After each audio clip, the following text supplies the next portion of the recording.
Assalamualaikum warahmatullahi wabarakatuh. Perkenalkan, nama saya Serwanda Limbanadi dari kelas F, jurusan Pendidikan Guru Sekolah Dasar, Fakultas Ilmu Pendidikan. Tujuan saya memenuhi tugas akhir semester dengan dosen pengampu Bapak Chandra Chuga SPD MPD. Materinya adalah penyimpangan nilai-nilai Pancasila yang terjadi di Indonesia. Sudah banyak sekali penyimpangan terhadap nilai-nilai Pancasila di Indonesia, seperti ledakan bunuh diri yang terjadi di Surabaya pada 3 gereja dan beberapa hari kemudian ledakan kembali terjadi di area kantor polisi yang menyebabkan banyak korban. Hal ini menyimpang dari nilai Pancasila pada sila pertama, lalu melakukan penggusuran rumah warga miskin di Surabaya, dan tidak adanya tindak lanjut dari pemerintah seperti memberi bantuan atau jaminan kepada rakyat miskin.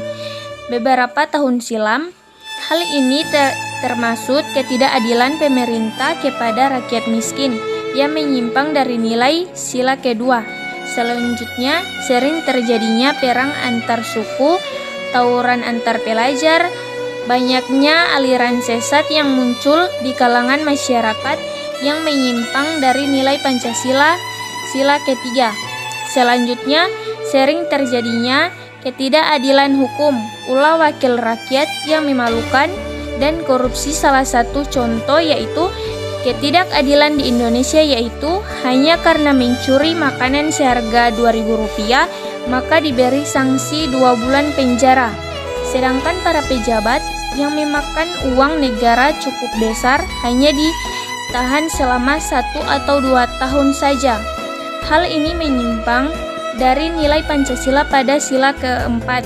Lalu di rumah sakit sering terjadi diskriminasi dan sangat mencolok perbedaan mereka memperlakukan antara pasien yang kurang mampu dengan pasien kaya. Hal ini menyimpang dari nilai Pancasila pada sila kelima. Lalu bagaimana caranya kita agar penyimpangan terhadap nilai-nilai Pancasila ini tidak terjadi kembali?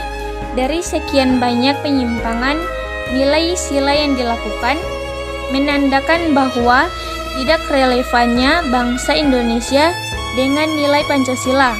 Oleh sebab itu, seharusnya masyarakat di Indonesia, terutama pemerintah, harus berusaha untuk memenuhi nilai-nilai Pancasila dan menerapkannya ke dalam tindakan dan perbuatannya. Bung Karno bahkan pernah berkata, apabila bangsa Indonesia ini melupakan Pancasila, tidak melangsungkan dan bahkan mengamalkan, maka bangsa ini akan hancur berkeping-keping. Oleh karena manusia Indonesia harus mengimplementasikan seluruh nilai-nilai Pancasila tersebut dalam kehidupan berbangsa dan bernegara.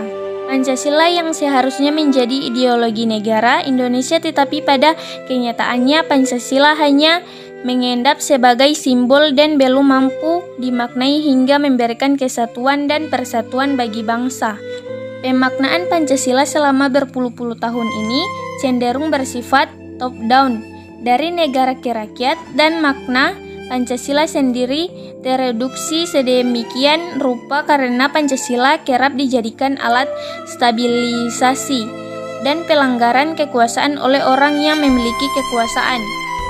Alhasil, Pancasila tidak pernah benar-benar menjadi falsafah negara sehingga terjadilah ideologi yang bertentangan dengan nilai-nilai Pancasila muncul secara nyata.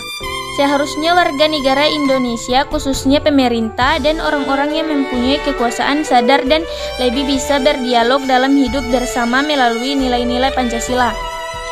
Selalu menghargai harkat dan martabat orang lain, tidak berbuat perbuatan tercela seperti menghina dan sebagainya. Harkat dan martabat manusia juga harus dijunjung dengan cara yang adil dan beradab, saling mencintai sesama manusia, mengedepankan rasa kebangsaan bersama untuk persatuan dan kesatuan antara warga negara Indonesia yang akhirnya akan membawa kedamaian dan ketentraman antara sesama warga negara Indonesia. Jika bangsa Indonesia mampu memahami secara komprehensif nilai-nilai Pancasila, kemungkinan besar tidak akan terjadi. Bahkan tidak mungkin ada kasus-kasus yang penyimpangan nilai-nilai Pancasila seperti yang saya sebutkan tadi. Karena Pancasila sendiri adalah pemersatu bangsa Indonesia.